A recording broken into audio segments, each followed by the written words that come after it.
चलिए, हर हर महादेव। दिन की शुरुआत करते हैं आज A.R. रेडक्लिफ ब्राउन के माध्यम से। ठीक है, इनके बारे में हम लोग पढ़ते हैं। द ब्रिटिश सामाजिक मानव शास्त्र के प्रमुख संस्थापक और संरचनात्मक प्रकारवाद के मुख्य विचारक थे। उन्होंने मानव को एक प्राकृतिक विज्ञान के रूप में स्थापित करने का प्रयास किया। कौन? Radcliffe Brown.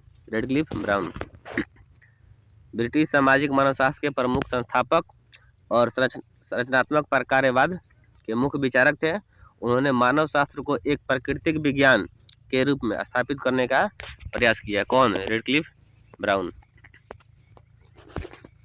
चलिए, रेडक्लिफ ब्राउन का जीवन परिचय देखते हैं, जानकारी विवरण देखते हैं। नाम, इनका पूरा नाम है अल्फ्रेड रेजिनाल्ड ब्राउन। ठीक है, अल्फ्रेड रेजिनाल्ड ब्राउन, बाद में रेडक्लिफ ब्राउन हो गया। बाद में क्या हो गया? Radcliffe Brown. इनका जन्म 17 जनवरी 1881 को बर्मिंघम इंग्लैंड में हुआ था। ठीक है, 17 जनवरी 1881 को इनका जन्म कहाँ हुआ था? बर्मिंघम इंग्लैंड में हुआ था।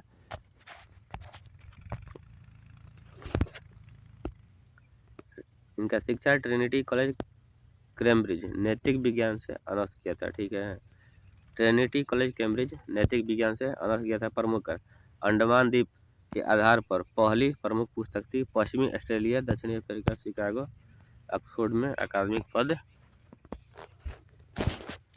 इनका शिक्षा है ट्रिनिटी कॉलेज कैम्ब्रिज नैतिक विज्ञान में इन्होंने ऑनर्स किया था। ठीक है, प्रमुख कार्य क्षेत्र अंडमान द्वीप समूह। कहाँ? अंडमान द्वीप समूह के आधार पर पहली प्रमुख पुस्तक थी इनकी। ठीक है, पश्चिमी ऑस्ट्रेलिया, दक्षिण अफ्रीका, शिकागो और ऑक्सफोर्ड में अकादमिक पद इनको हासिल था। ठीक है, देखिए, अंडमान द्वीप समूह रेडक्लिफ ब्राउन से कर लीजिए। ठीक, पश्चिमी ऑस्ट्रेलिया, दक्षिणी अफ्रीका, शिकागो और ऑक्सफोर्ड में इनको अकादमिक पद मिला था। ठीक है, प्रभाव एमाइल दुर्खिम के समाजशास्त्रीय विचारों से अत्यधिक प्रभावित है। तो रेडक्लिफ ब्राउन किससे अत्यधिक प्रभावित है? तो एमाइल दुर्खिम के समाजशास्त्रीय विचारों से अधिक प्रभावित है। कौन? Radcliffe brown.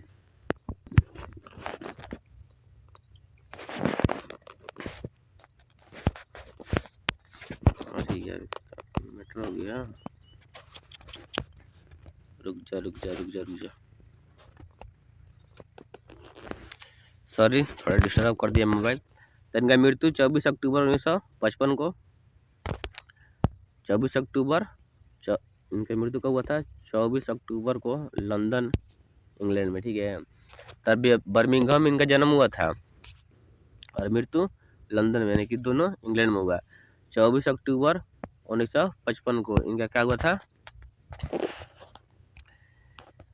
मृत्यु हुआ था। ठीक है, 24 अक्टूबर 1955 को।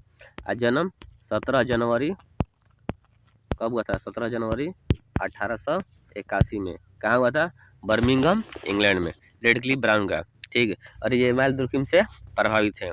चलिए हम लोग आगे देखते हैं।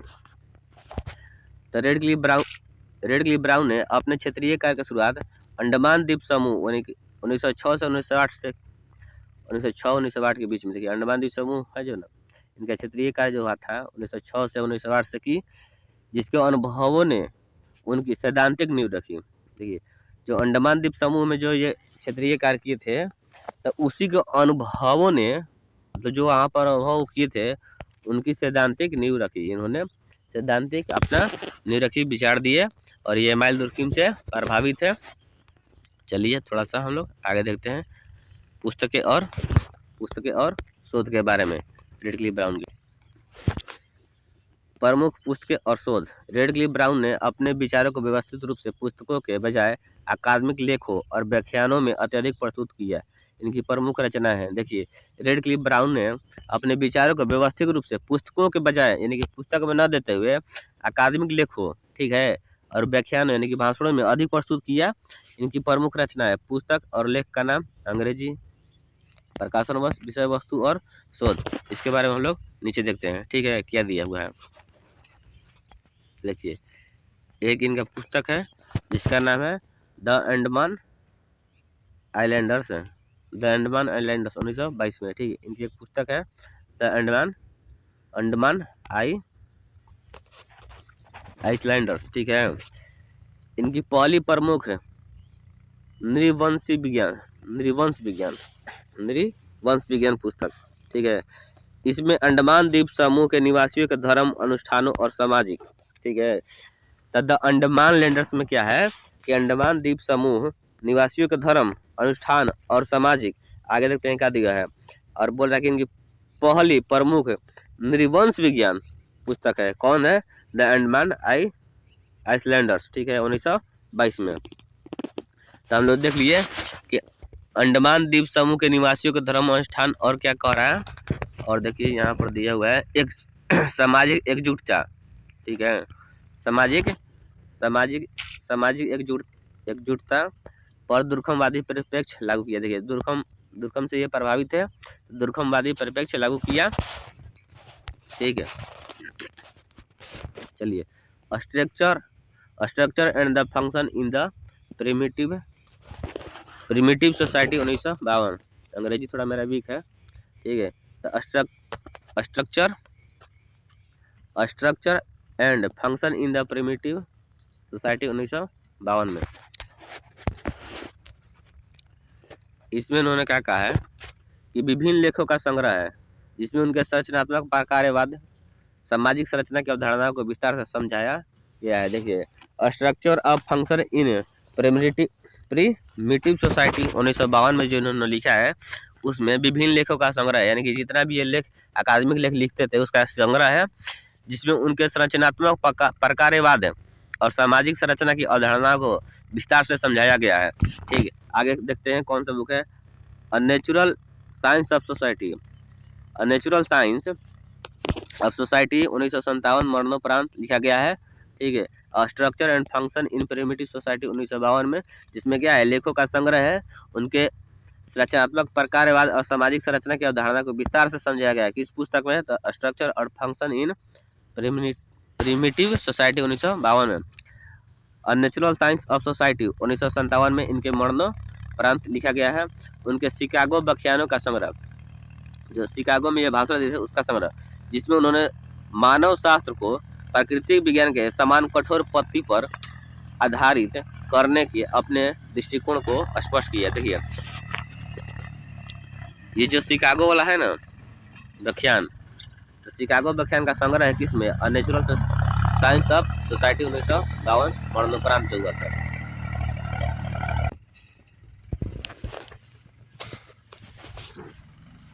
तो इनके शिकागो व्याख्यान को संग्रह जो है, शिकागो में जो व्याख्यान दिए थे उनका संग्रह है इसमें a natural science of society 1957 मरणोपरांत इनका जो बुक प्रकाशित हुआ उसमें, और मानव शास्त्र को प्राकृतिक विज्ञान के समान कठोर पद्धति पर आधारित करने के अपने दृष्टिकोण को स्पष्ट किया। अगला बुक देखते हैं, the mother's brother in South Africa, ठीक है।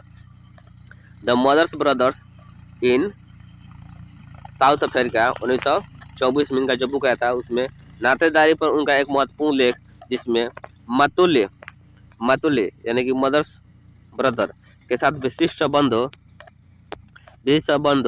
के प्रकार का विश्लेषण किया है, ठीक है। तो नातेदारी पर उनका एक महत्वपूर्ण लेख है, उसका नाम है the mother's brother in South Africa 1924 में उनका बुक प्रकाशित हुआ था, जिसमें मतुल्य के साथ विशिष्ट संबंधों के प्रकार का विश्लेषण किया है। कौन किया है? तो रेडक्लिफ ब्राउन ने किया है। चलिए तो हम लोग नेक्स्ट देखते हैं book on the concept of function in social science, ठीक है। ये 1935 में हुआ था। On the concept of function in social science कब? 1935 में।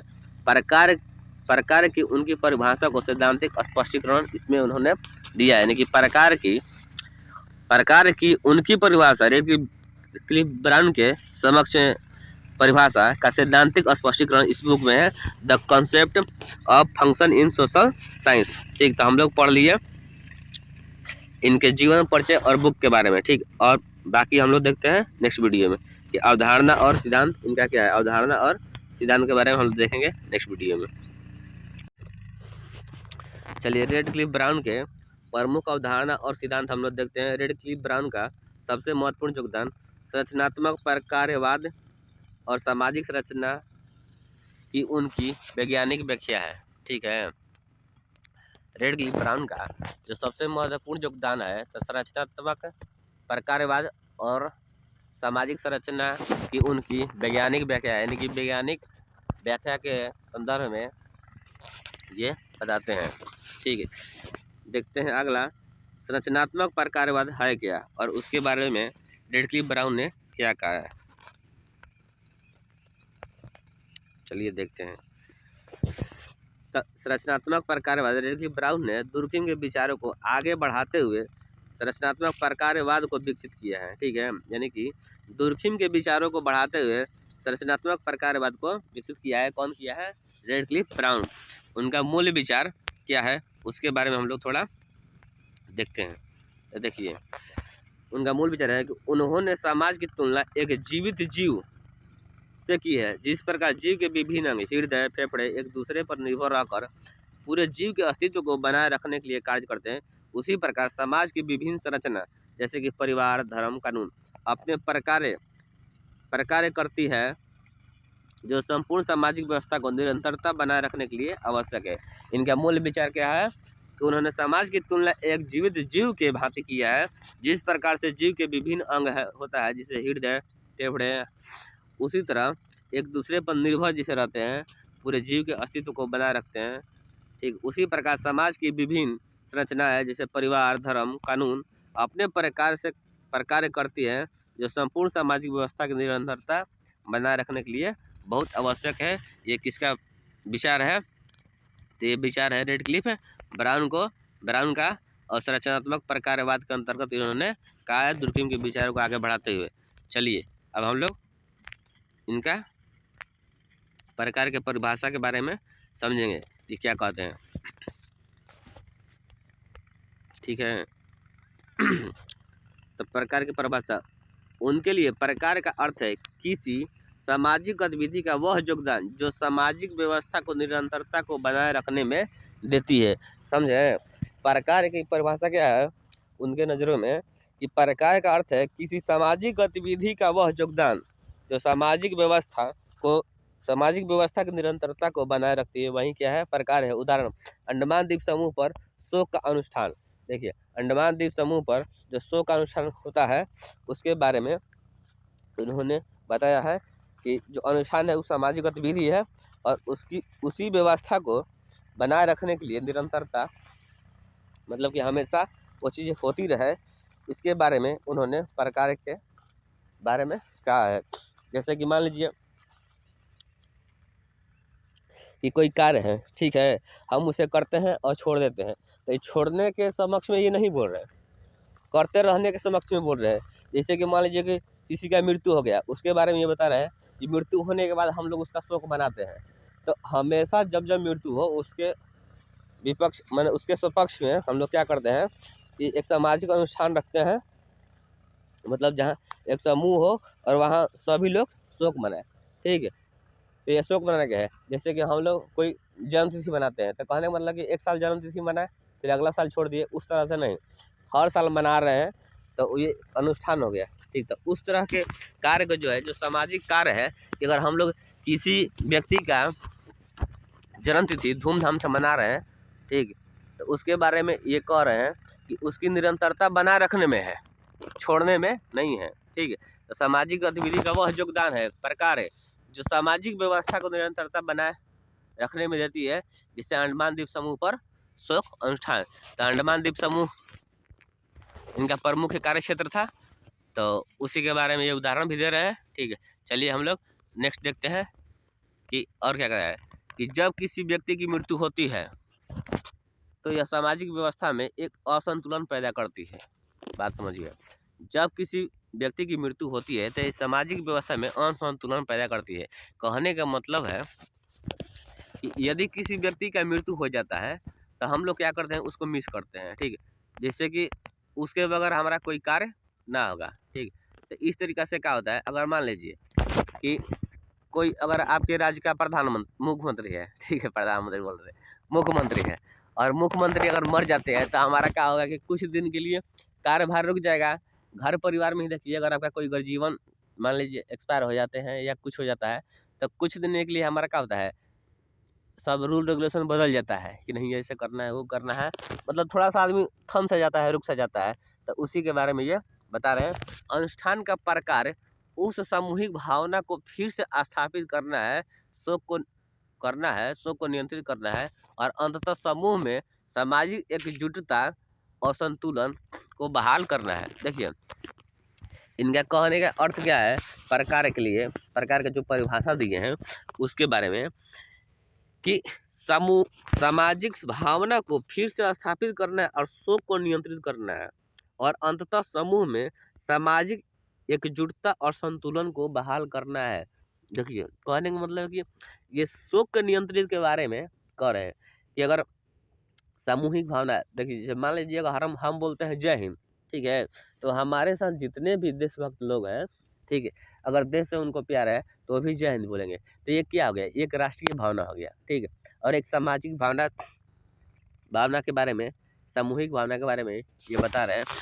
सामूहिक भावना की मतलब एक समूह में मान लीजिए हम बोल रहे हैं जय हिंद और एक समूह में है बोल रहा है कि जय हिंद और एक समूह में है बोल रहा है कि पाकिस्तान जिंदाबाद, तो ऐसे ना होगा, तो सबका अलग अलग समूह है। तो वहीं ये अंडमान द्वीप के समूह के बारे में बोल रहे हैं कि सामूहिक भावना को स्थापित करना है और शोक को नियंत्रित करना है, ठीक है, और सामाजिक एकजुटता और संतुलन को बहाल करना है।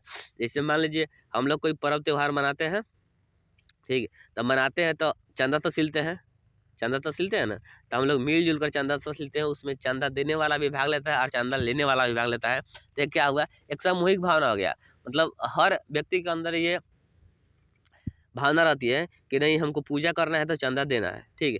तो ये हम सबकी भावना रहती है, किसी के दरवाजे पर जाते हैं, पैसा लेते हैं, पैसा देता है, ठीक है। तो ये क्या है, एक भावना होता है कि नहीं पूजा करना है इस देवी को, ठीक है, या इस देवता को। और समूह की जो है सामाजिक एकजुटता, कहने का मतलब है कि समूह में लोग मिल करके चंदा तहसीलते हैं या कोई पूजा वूजा करते हैं, ठीक है। और संतुलन को बहाल करना, वहाँ मतलब जो भी विधि व्यवस्था हो उसकी संतुलन को बनाए रखना, यानी कि हर एक कार्य क्षेत्र को देखना। इस बारे में ये प्रकार की परिभाषा बता रहे हैं। अगर आप लोग समझ रहे हैं तो ठीक है, नहीं समझ रहे तो अपने से समझने की कोशिश कीजिए, ठीक है, और कोई गलती हुई तो हमें माफ़ कीजिए। आगे देखते हैं सामाजिक संरचना क्या है। चलिए, तो सामाजिक संरचना मुलोनोवस्की के विपरीत, देखिए ये जो है ना रेडक्लिफ ब्राउन जी दुर्खिम के लेके चल रहे हैं, लेकिन मुलोनोवस्की के विपरीत रेडक्लिफ ब्राउन के लिए संरचना एक वास्तविक तथ्य थी जिसका अध्ययन किया जा सकता था। देखिए मुलोनोवस्की के विपरीत रेडक्लिफ ब्राउन के लिए संरचना एक वास्तविक तथ्य थी जिसका अध्ययन किया जा सकता था। अवधारणा, देखिए सामाजिक संरचना के अवधारणा क्या है, इसके बारे में हम लोग देखते हैं। चलिए देखते हैं अवधारणा। सामाजिक संरचना उन सभी व्यक्ति संबंधों का जाल है जो सामाजिक संस्थाओं द्वारा परिभाषित और नियंत्रित होते हैं, अतः अस्थायी व्यवस्था है जिसके माध्यम से लोग अंतःक्रिया करते हैं। संरचना के तत्व, इसके सामाजिक तत्व हैं परिवार, काबिला, सामाजिक भेद क्या है, लिंग है, वर्ग है और दोहरे संबंध इसमें भी शामिल है। देखिए सामाजिक संरचना का अवधारणा के बारे में बता रहे हैं कि सामाजिक संरचना उन सभी व्यक्ति संबंधों का जाल है, ठीक है, यानी कि प्रत्येक व्यक्ति का संबंधों का जाल है जो सामाजिक संस्था द्वारा परिभाषित और नियंत्रित होता है। सामाजिक संस्था द्वारा क्या होता है, परिभाषित और नियंत्रित होता है कौन, व्यक्ति का संबंध। यह अस्थायी व्यवस्था है जिसके माध्यम से लोग अंतःक्रिया करते हैं। जैसे कि संरचना के तो कौन कौन से है, तो सामाजिक समूह जैसे कि परिवार हो गया और कबीला हो गया। तो ये कबीला क्या हुआ, परिवार क्या हुआ, देखिए परिवार के बारे में हम लोग देखते हैं और कबीला के बारे में हम लोग जानते हैं। बोल रहा है कि सभी व्यक्ति संबंधों का एक जाल है, यानी कि जहाँ व्यक्ति का संबंध होगा वही ना परिवार बनेगा, वही ना कबीला बनेगा। और जो सामाजिक संस्थाओं द्वारा परिभाषित और नियंत्रित होता है, यानी कि समाज के दृष्टिकोण से उसको हम लोग परिवार की परिभाषा से देखते हैं। और उसको नियंत्रित करने के लिए घर का कोई मुखिया सदस्य होता है, फिर घर के मुखिया सदस्य को नियंत्रित करने के लिए गांव के मुखिया सदस्य होता है, गांव के मुखिया सदस्य को नियंत्रित करने के लिए पंचायत। इस तरह से पूरा देश में ये जाल फैला हुआ है। तो उसी को बोल रहे हैं कि सामाजिक संरचना उन सभी व्यक्तियों का जाल है जो सामाजिक संस्थाओं द्वारा परिभाषित और नियंत्रित होते हैं। यह अस्थायी व्यवस्था है। परिवार क्या है? एक अस्थायी व्यवस्था है। कबीला क्या है? एक अस्थायी व्यवस्था, जिसके माध्यम से लोग अंतःक्रिया करते हैं, यानी कि परिवार में हम लोग अपना अंतःक्रिया करते हैं। तो ये सामाजिक तत्व हो गए। कौन कौन से? सामाजिक समूह में आ गया परिवार, कबीला। सामाजिक भेद में आ गए लिंग और दोहरे संबंध भी इसमें शामिल है। सामाजिक भेद में कौन कौन आ गया? लिंग और वर्ग, यानी कि लिंग के आधार पर भी बांटा जाता है और वर्ग के आधार पर भी बांटा जाता है, लेकिन सबका संबंधों का जाल होना चाहिए, यानी कि सब एक दूसरे से जुड़े हुए होना चाहिए, जो आपस में अपने अंतःक्रिया करते हैं और अस्थायी होते हैं। चलिए हम लोग नेक्स्ट देखते हैं। नेक्स्ट में इन्होंने क्या कहा है? तो इन्होंने नातेदारी का संबंध दिया है, सिद्धांत दिया। देखिए नातेदारी के सिद्धांत में इन्होंने नातेदारी के संबंध का विश्लेषण प्रकारवादी दृष्टिकोण से किया है। मातुल्य संबंध, एक हम लोग इनका बुक पढ़े थे ना कि मदर्स ब्रदर्स करके कुछ था, ठीक है, मदर्स ब्रदर्स कुछ था। यह बुआ के भाई यानी कि मामा भांजे भतीजे के बीच का संबंध है। देखिए यानी कि मामा और भांजे भतीजे का संबंध है, इसको हम लोग क्या कहते हैं? मातुल्य संबंध। तो नातेदारी का सिद्धांत इन्होंने किस में दिया है? मातुल्य संबंध के बारे में दिया, यानी कि बुआ के भाई यानी कि मामा और भांजे भतीजे के बीच के संबंध के बारे में इन्होंने बताया है। और उन्होंने क्या दर्शाया है इसके बारे में हम जरूर। उन्होंने दर्शाया कि जहाँ पैतृक वंश परंपरा होती है वहाँ मामा और भांजे का संबंध अक्सर आत्मीयता और अनौपचारिकता का होता है, जैसे मजाक का संबंध, जो पिता और पुत्र के औपचारिक संबंध के तनाव को संतुलित करता है। यह संबंध संरचना में तनाव को नियंत्रित करने का प्रमुख कार्य है। देखिए जहाँ पैतृक वंश परंपरा है, ठीक है, वहाँ मामा और भांजे का संबंध अक्सर आत्मीयता और अनौपचारिकता कहता है ना, जैसे मजाक का संबंध, जो पिता और पुत्र के औपचारिक संबंध के तनाव को संतुलित करता है। यह संबंध संरचना में तनाव को नियंत्रित करने का प्रकार है। चलिए मजाक के संबंध में हम लोग देखते हैं कि क्या करें। मजाक का संबंध और परिहार का संबंध।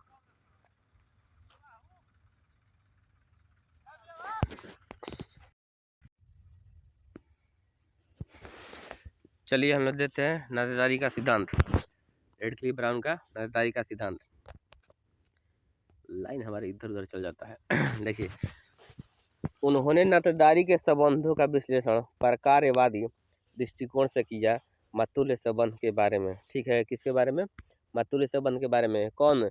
Radcliffe Brown. ठीक है, तो रेडक्लिफ ब्राउन ने क्या किया है कि मातुल्य संबंध के बारे में इन्होंने नातेदारी का सिद्धांत दिया है। उन्होंने बताया है कि बुआ के भाई यानी कि मामा और भांजे भतीजी के बीच का संबंध है। कौन? मातुल्य संबंध। और मातुल्य संबंध में इन्होंने क्या दर्शाया है इसकी हम लोग चर्चा करेंगे। उन्होंने दर्शाया कि जहाँ पैतृक वंश परंपरा होती है, जहाँ पैतृक वंश परंपरा होती है वहाँ मामा और भांजे का संबंध अक्सर आत्मीयता और अनौपचारिकता का होता है, जैसे मजाक का संबंध, जो पिता और पुत्र के औपचारिक संबंध के तनाव को संतुलित करता है। यह संबंध संरचना में तनाव को नियंत्रित करने का कार्य करता है। देखिए कहने का मतलब है कि पैतृक वंश परंपरा जो है उसमें मामा और भांजे का संबंध अक्सर आत्मीयता और अनौपचारिकता का होता है, जैसे कि मजाक का संबंध होता है, जो पिता और पुत्र के औपचारिक संबंध के तनाव को संतुलित करता है। यह संबंध संरचना में तनाव को नियंत्रित करने का प्रकार करता है। ये कौन कह रहा है? तो रेडक्लिफ ब्राउन कर रहे हैं। मजाक का संबंध के बारे में इन्होंने क्या करा है, आइए हम उसको देखते हैं। ठीक है, तो मजाक का संबंध और परिहार संबंध, ये दो विपरीत संबंध है जो अक्सर नातेदारी को साथ साथ पाए जाते हैं। देखिए परिहार का संबंध और मजाक का संबंध दोनों अलग अलग हैं, और इसको हम लोग क्या कहते हैं, जो अक्सर नातेदारी के साथ साथ पाए जाते हैं। मजाक का संबंध क्या है इसके बारे में हम लोग देते हैं। इसमें दो लोग एक दूसरे का मजाक उड़ाने, आलोचना करने या खुलकर बात करने के लिए स्वयं स्वतंत्र होते हैं। उदाहरण, भाभीियों के साथ मजाक, दादा हो दादा। इसमें रेडक्लिफ ब्राउन ने क्या कहा है? रेडक्लिफ ब्राउन ने कहा है कि दो विपरीत संबंध है। कौन? मजाक का संबंध और परिहार का संबंध, जो अक्सर नातेदारी में साथ साथ पाए जाते हैं। मजाक का समझ, इसमें दो लोग एक दूसरे का मजाक उड़ाने, आलोचना करने या खुलकर बात करने के लिए स्वतंत्र होते हैं। उदाहरण, भाभी के साथ मजाक। भारी पड़ी बाबू, प्रकार है। चलिए, प्रकार क्या बोल रहा है? यह संभावित तनाव को नियंत्रित करने और सामाजिक संबंधों को लचीला बनाने का कार्य करता है। भाभी के साथ मजाक तनाव को नियंत्रित करने के लिए और सामाजिक संबंधों को लचीला बनाने का कार्य करता है। परिहार संबंध क्या है? इसमें दो लोग एक दूसरे को दूरी बनाए रखते हैं और सीधे बातचीत या संपर्क से बढ़ते हैं। उदाहरण, सास और बहू है का। देखिए, इसमें दो लोग एक दूसरे से दूरी बनाए रखते हैं और सीधे बातचीत या संपर्क से बढ़ते हैं। ये परिहार संबंध हो गया, ठीक है। तो सास और कौन और किसके बारे में बता रहे हैं? सास और दामाद। देखिए, है ना, यहाँ पे सास और दामाद का संबंध परिहार का ही संबंध है। इसमें मजाक नहीं चलेगा भाई। चलिए इधर आइए, देखते हैं। तो परिहार का संबंध सास और दामाद का प्रकार, यह दोनों पक्ष के बीच संघर्ष को रोकने और सामाजिक संरचना में अधिकार और सम्मान की स्थिति को बनाए रखने का कार्य करता है। देखिए, दोनों पक्षों के बीच संघर्ष को रोकने और सामाजिक संरचना में अधिकार एवं सम्मान की स्थिति को बनाए रखने का कार्य करता है कौन? परिहार का संबंध। मानव शास्त्र का वैज्ञानिक स्वरूप रेडक्लिफ ब्राउन ने दिया है, उसके बारे में हम लोग थोड़ा सा चर्चा करते हैं। मानव शास्त्र का वैज्ञानिक स्वरूप, रेडक्लिफ ब्राउन का मानना है कि मानव शास्त्र को प्राकृतिक विज्ञानों जैसे भौतिकी या जीव विज्ञान की तरह सार्वभौमिक नियमों की खोज करनी चाहिए। उनका उद्देश्य किसी एक संस्कृति के इतिहास को जानना नहीं था, बल्कि तुलनात्मक पद्धति का प्रयोग करके उन समान नियमों का खोज करना जिनके अनुसार सभी समाज कार्य करते और संरचित होते हैं। देखिए, रेडक्लिफ ब्राउन का मानना है कि मानव शास्त्र को प्राकृतिक विज्ञान जैसे भौतिकी और जीव विज्ञान की तरह सार्वभौमिक नियमों की खोज करनी चाहिए और उनका उद्देश्य किसी एक संस्कृति के इतिहास को जानना नहीं था, बल्कि तुलनात्मक पद्धति का उपयोग करके उन समान नियमों को खोज करना था जिनके अनुसार सभी समाज कार्य करते और संरचित होते हैं। तो ये रेडक्लिफ ब्राउन बोल रहे हैं। चलिए एक और फास्ट रिवीजन हम लोग करते हैं। रेडक्लिफ ब्राउन, आ जाओ आ जाओ आ जाओ आ जाओ। कहाँ है? जादू में तो नहीं है, इधर है। चलिए फास्ट रिवीजन हम लोग करते हैं रेडक्लिफ ब्राउन पे। देखिए, तो रेडक्लिफ ब्राउन का जीवन परिचय, जन्म हुआ था 17 जनवरी 1881 को बर्मिंघम, इंग्लैंड। उनका पूरा नाम था अल्फ्रेड रेजिनाल्ड ब्राउन, बाद में रेडक्लिफ ब्राउन हो गया, ठीक है। चलिए, उसके बाद उनका प्रमुख कार्य पूछेगा अंडमान द्वीप समूह के आधार पर, ठीक है, फील्ड वर्क कहेंगे। और पश्चिमी ऑस्ट्रेलिया, दक्षिण अफ्रीका शिकागो और ऑक्सफोर्ड में अकादमिक पद। एमाइल दुर्खिम के समाजशास्त्रीय विचारों से ये अत्यधिक प्रभावित है। कौन थे प्रभावित? तो एमाइल दुर्खिम थे। इनका मृत्यु, एमाइल दुर्खिम नहीं थे, रेडक्लिफ ब्राउन प्रभावित है एमाइल दुर्खिम के विचार से। इनका मृत्यु 24 अक्टूबर 1955 के लंदन, इंग्लैंड में हुआ था और 17 जनवरी 1881 को बर्मिंघम, इंग्लैंड में इनका जन्म हुआ था। मृत्यु 24 अक्टूबर 1955 के इंग्लैंड, लंदन में था। रेडक्लिफ ब्राउन अपने क्षेत्रीय कार्य की शुरुआत अंडमान द्वीप यानी कि 1906 और 1908 से की थी। इनके अनुभवों को उनकी सैद्धांतिक नींव रखी गई थी, ठीक है। इनकी पुस्तक को हम लोग देख लेते हैं, ठीक है। द अंडमान आइलैंडर्स इनकी पहली प्रमुख निर्वंश पुस्तक है, जिसमें अंडमान द्वीप समूह के निवासियों को धर्म, अनुष्ठान और सामाजिक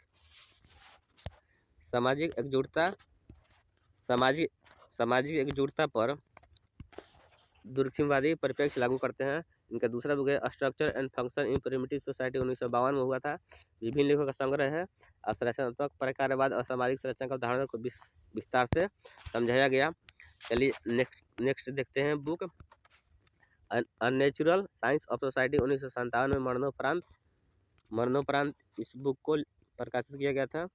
शिकागो व्याख्यान का संग्रह 21 में the natural science of society में उन्होंने मानव शास्त्र के प्राकृतिक विज्ञान के समान कठोर पद्धति पर आधारित करने के दृष्टिकोण को स्पष्ट किया है।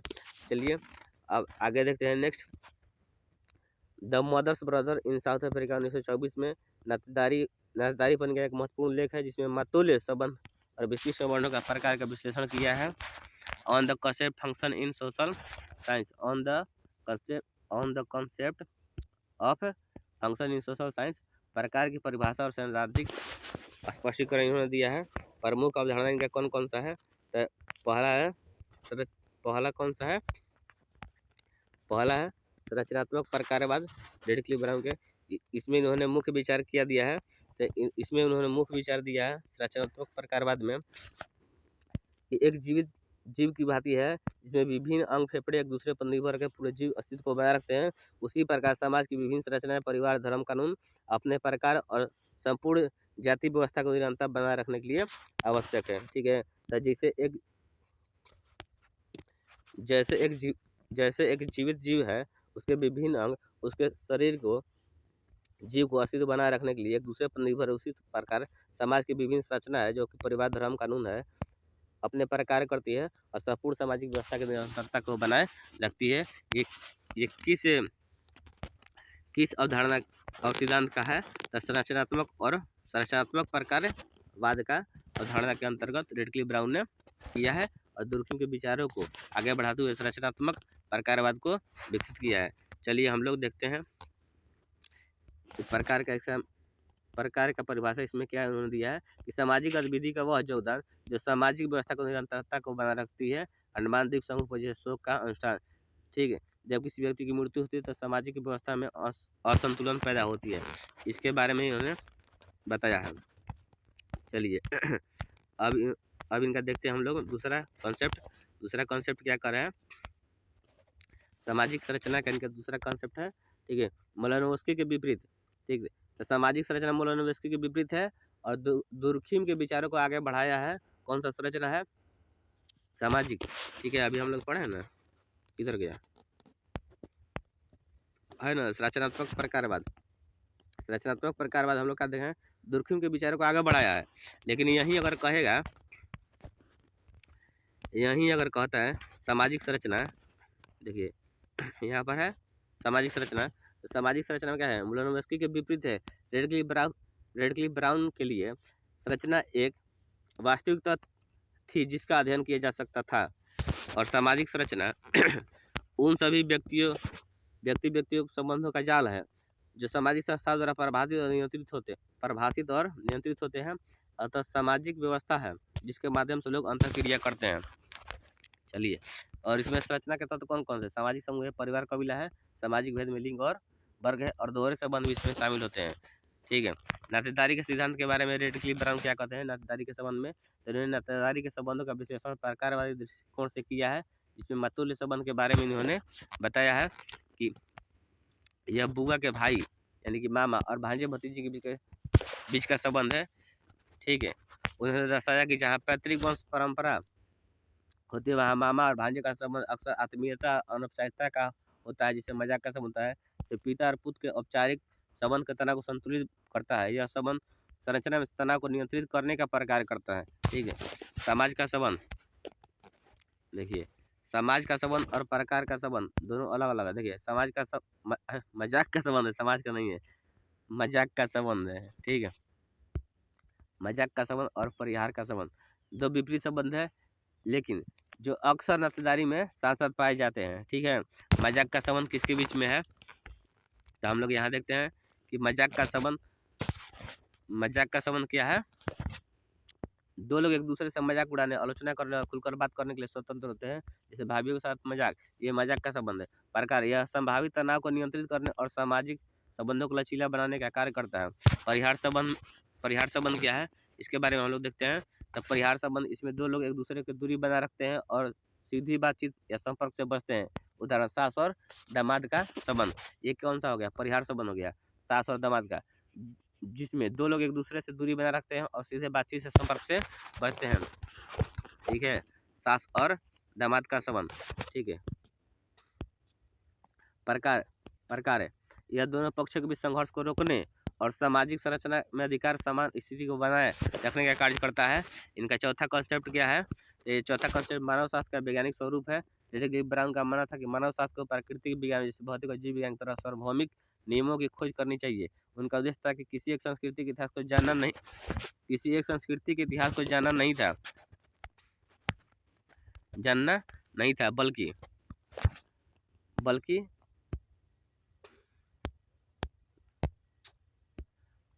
बल्कि तुलनात्मक पद्धति का उपयोग करके उन समान नियमों को खोज करना था जिसके अनुसार सभी समाज कार्य करते और संरक्षित होते हैं। ठीक है, तो ये रीड की बनाऊंगी हम लोग चारों कॉन्सेप्ट को पढ़ लिए हैं। ठीक है, हम लोग नेक्स्ट पार्ट में पढ़ेंगे इसके बारे में, टलकट पर्सन्स के बारे में। ठीक है, चलिए हम लोग नेक्स्ट वीडियो में पढ़ेंगे टलकट पर्सन्स के बारे में। ठीक है, टलकट पर्सन्स के बारे में, जो कि अमेरिकी समाजशास्त्र के सबसे प्रभावी और विवादास्पद विचारकों में से एक थे। तो हम लोग नेक्स्ट वीडियो में देखते हैं। जय हिंद।